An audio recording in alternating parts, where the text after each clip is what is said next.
১ বছর আগে কালবৈশাখী ঝড়ে গুরুতর আহত অবস্থায় ছোট্ট একটি কাকের ছানাকে উদ্ধার করেছিলেন শহরের লঞ্চঘাট এলাকার দর্জি রুনু দেবনাথ। পরম মমতা, ভালোবাসা আর আদরে যেন পরিবারের সদস্য হয়ে ওঠে কাকটি। দর্জির দোকানে সকাল থেকে রাত পর্যন্ত কাজ করেন রুনু দেবনাথ। এই পুরো সময়ে তার ছায়াসঙ্গী টুটো। ছোট্ট এই প্রাণীটির ভালোবাসা আর দুষ্টুমিতে প্রতিদিন প্রাণবন্ত হয়ে ওঠে লঞ্চঘাট এলাকা। খুবই ভালো লাগে যে একটা কাক যারা ঘৃণিত প্রাণী, তারপরেও এই পাখিটার তো সবাই তো আর ভালোবাসে না, কিন্তু আমি তাকে ভালোবেসে এভাবে যত্ন করে এ পর্যন্ত আনছি। ও তো আমার কাছে বেশ ভালোই আছে।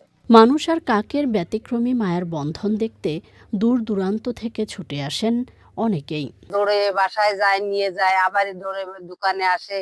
এই সুন্দর লাগে। কাক ফাঁকি যে পোষে মানুষ কেউ কোনোদিন দেখিনি, কিন্তু ও যে পুষতিছে ছোটবেলাতে সবাই খুব অবাক লাগতেছে এই পাখিটা পোষার জন্য। গণমাধ্যম আর সামাজিক মাধ্যমে যখন নানাভাবে বন্যপ্রাণী নিধনের খবর পাওয়া যায়, তার বিপরীতে বাগেরহাটের রুনু টুটুর সখ্যতা বার্তা দেয় শান্তি, সমৃদ্ধি ও সহাবস্থানের ধরিত্রী। আফরোজা হাসি, প্রকৃতি ও জীবন ডেস্ক, চ্যানেল আই।